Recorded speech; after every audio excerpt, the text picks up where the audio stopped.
medical services, they remove debris, extinguish fires, and work with local law enforcement, medical providers, and other agencies to develop transportation routes, share information, arrange shelter, and much more. So, Jamaica, I really hope that you guys enjoyed our feature here today on the Jamaica Fire Brigade. So this was CVM's Watch the Weather. Make sure that you tune in for more exciting and insightful experiences here with us. I'm Leopold. I'm Michaela. See us for more.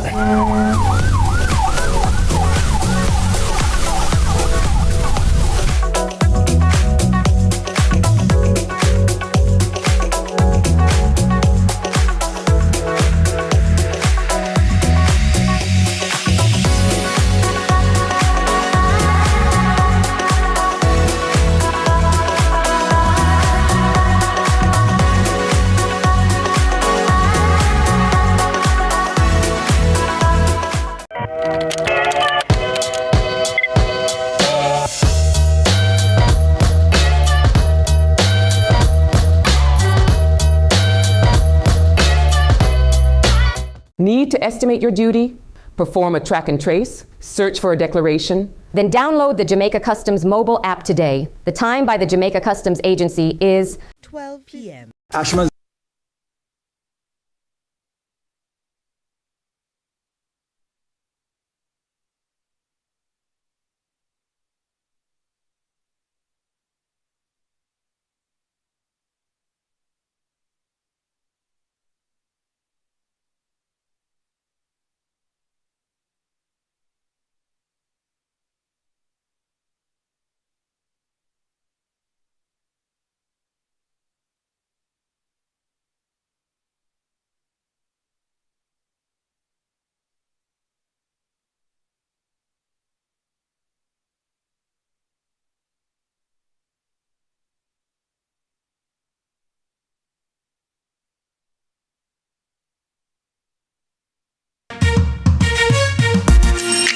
Hey everybody, I'm Yendi, and this is Odyssey with Yendi. In this space, we connect with some of your favorite people as they share their journeys. Here we have some unfiltered conversations as we deep dive into their inspirations, motivations, and experiences to inspire our own life journey.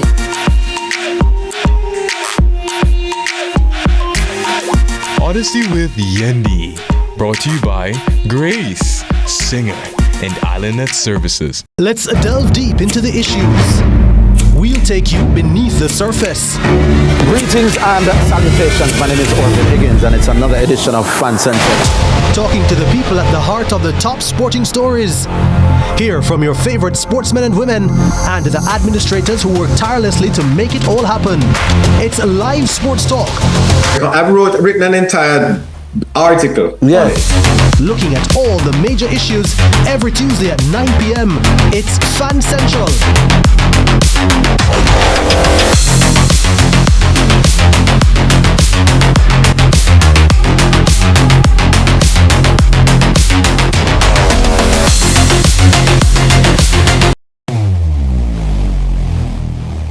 Where it all begins. The quest to become great. Inspired by those who went before them, these four boys dream of playing in the ISSA schoolboy football competitions. Will you score this for Casey? Will you score? It's a shot, it's a goal! And it's a shot, and it's a goal! And Casey has won the Manning Cup, and they will play Clarendon College in the Olivia Shield.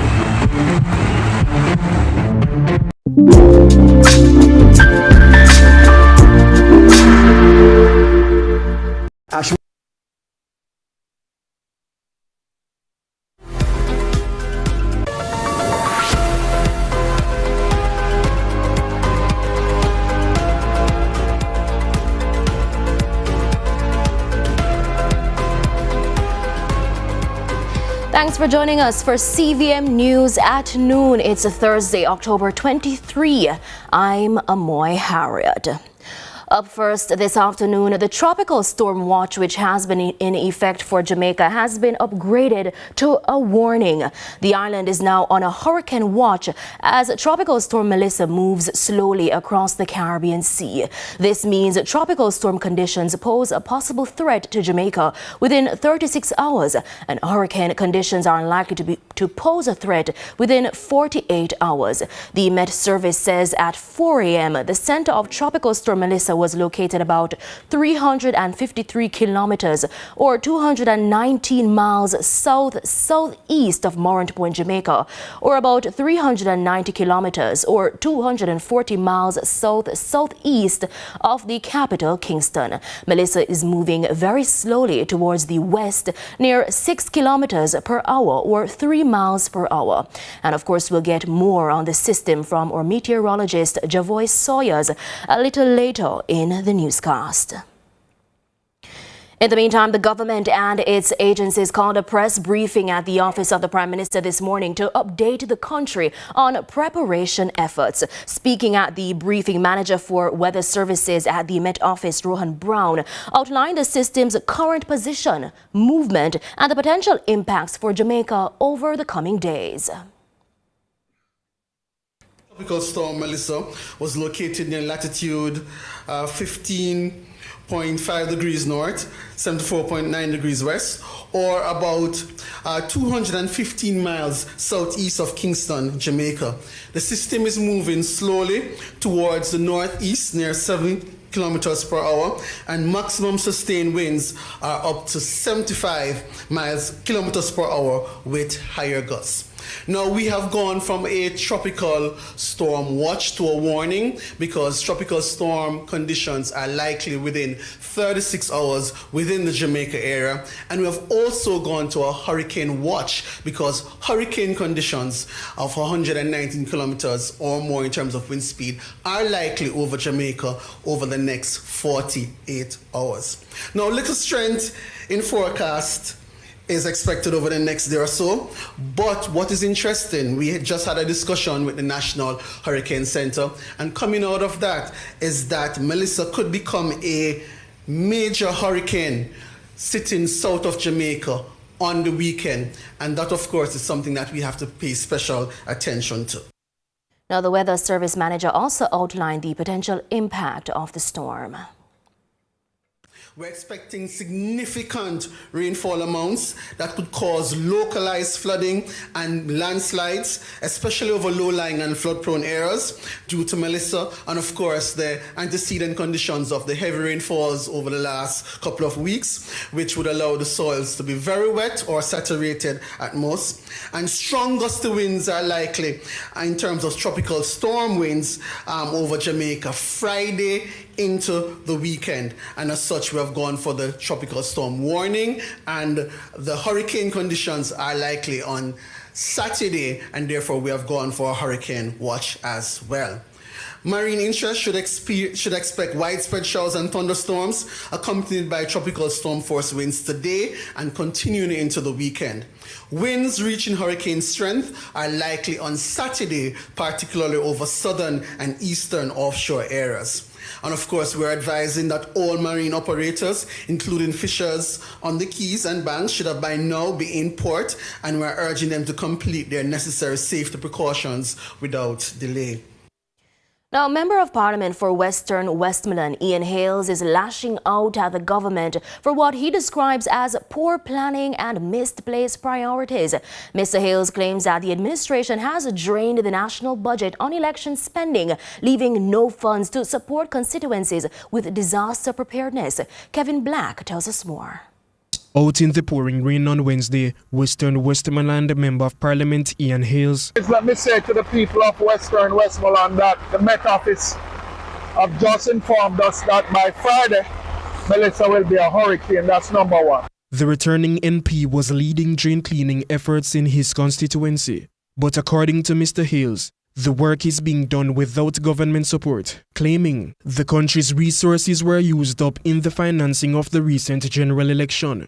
I didn't get $1 from government to clean one drain. I'm here with somebody, the chairman for the Little London Division, Mr. Ewing. he has volunteered his backhoe to help the citizens of the Little London Division. That's what we have to be dealing with now. Volunteerism, because the government have no money to give anybody. All of the money done in the election. The MP, who also serves as Vice President of the People's National Party, says he's outraged by the government's handling of funds and what he describes as disregard for the needs of Jamaicans facing potential disaster. He says regardless of political affiliation, all Jamaicans should receive the same level of governmental support. The Jamaican people not into this foolishness anymore. When the flood rain come or the hurricane come, it don't go to greenhouse or it go to orange house. It goes to every Jamaican house. And I would have liked to see the government place the PNP and the JLP in one room and we come up with one solution in terms of dealing with the flood rain and hurricane that is on its way. The hurricane don't pick PNP house or JLP house, it pick everybody's house. And yesterday for me I was disappointed in Parliament because I had to leave the Parliament of the land and come down and tell every citizen in Western Westmoreland that I have no money for drain cleaning, I have no money for bushing, and I have no money to fix the road, to repair the road. And it is sad and it is disappointing. He also made an appeal to his constituents in flood-prone areas. For the people in the flood-prone areas, let me just appeal to you. When the authorities tell you to move, I'm appealing to each and every one of you in McNeill and other areas across the constituency. I'm appealing to you. Move when they tell you to move. It doesn't make any sense for us to lose one life. When they say move, let we move. Make your necessary preparation. We have to be safe. We have to ensure that for our fisher folk that you're safe, and we're going to get through this together as one people. Not as PNP and JLP, as one Jamaica. The MP is calling on the government to act swiftly and ensure that all constituencies receive the necessary support. Kevin Black, CVM News.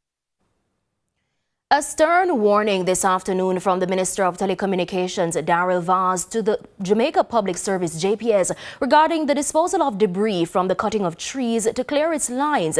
The minister has advised the power company to ensure those contracted to carry out work on its behalf stay clear of using the gullies as dumps. Gullies all across the island are a major concern at this time and have been so for years, becoming channels for major flooding during the hurricane season. I know that you are doing tree line clearing, and I know I have reported already that some of your contractors, who I'm sure are being paid to remove the debris, are finding the easiest way, which is the gullies across Jamaica, which are only going to make matters worse for us. So I'm asking you, please, sir, as a matter of duty today, to make sure that those areas are inspected and satisfactory signed off by JPS and not rely on those contractors who have a habit of finding the shortest route to make the best and the most money. Zero tolerance. And it's time now for a break. When we come back, we'll talk to JPS and NWC. Please stay with us.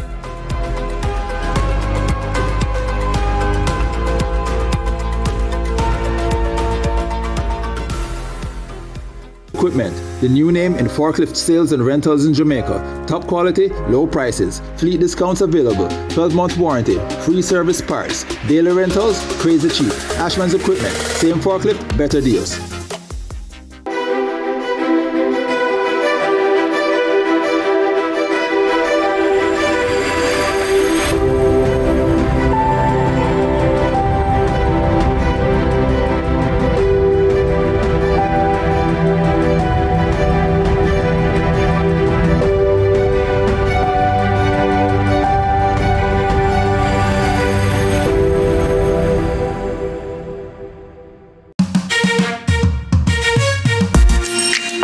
Everybody, I'm Yendi, and this is Odyssey with Yendi.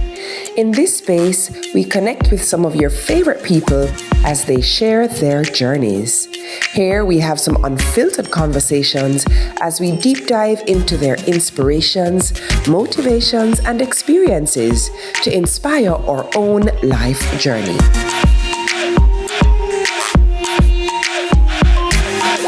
Odyssey with Yendi. Brought to you by Grace, Singer, and IslandNet Services.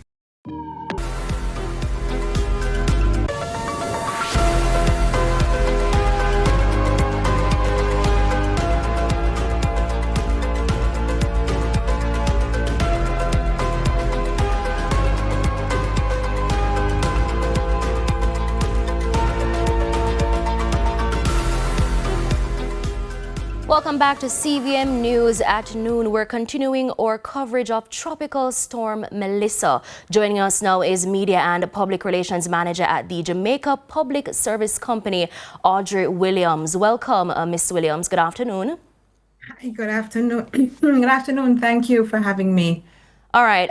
How ready is the JPS for the impact of Melissa? Well, we have been doing all that is necessary to be ready to respond to any kind of eventualities. We've done a few things differently this year than in previous years.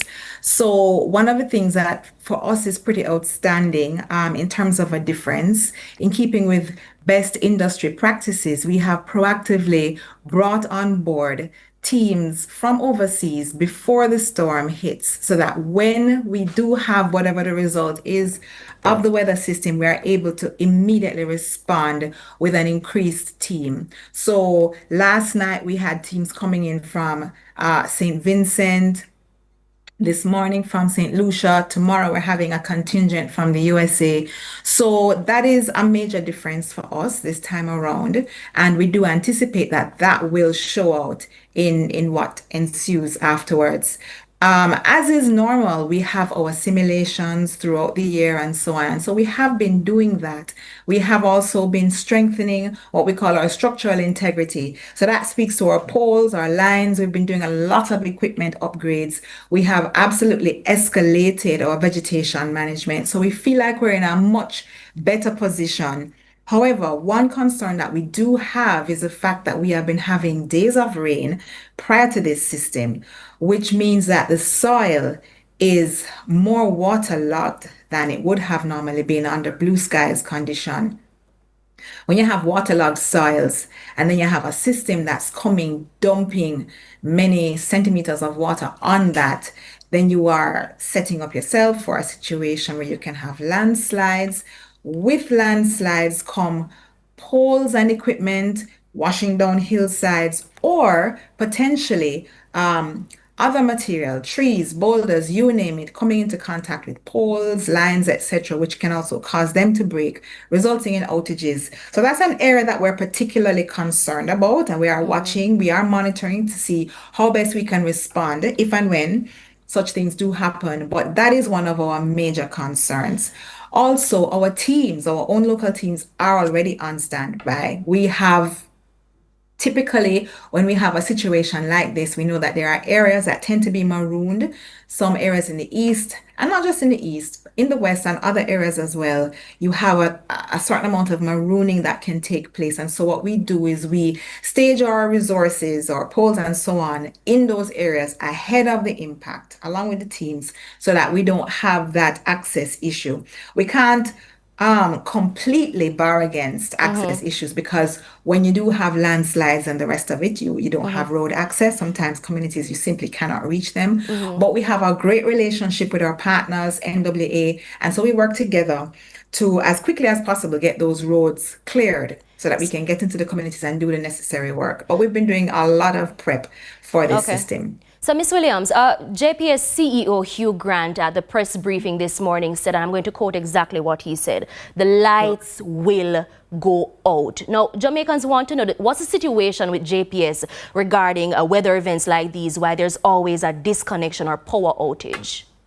All righty. So I'm glad you used the word disconnection and power outage, because they're both different. We don't deliberately turn off the lights. There are occasions where we may have to, and I'll speak to that in a moment.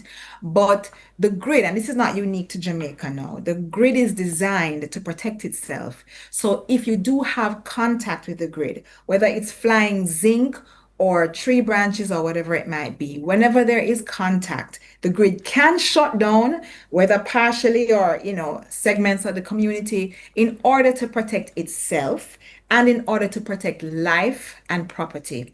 Now, there are instances where we deliberately turn the light off, and that can be for one of two reasons. It can either be a safety issue, or it can, again, be a matter of keeping the grid itself safe, not exposing it to unusually high winds and so on, because then the damage from that is harder to maintain, it's harder to fix than if you had shut it down originally. Let the system pass and you bring it back up. I'm going to give you an example that was explained to me, and it made it very clear as to how it can be a safety issue for the public if you leave it on beyond the point where it is safe to do so. A particular customer had an issue, and this was, I'm not sure if it was Ivan, but it was a few systems back. A line broke. I don't know if it was a tree branch fell into or whatever, but a line broke and the line was still live. It was whipping around in her yard. It was still live. But at the same time, she was having flooding. So water is also coming in and she needs to evacuate. How does she evacuate when she has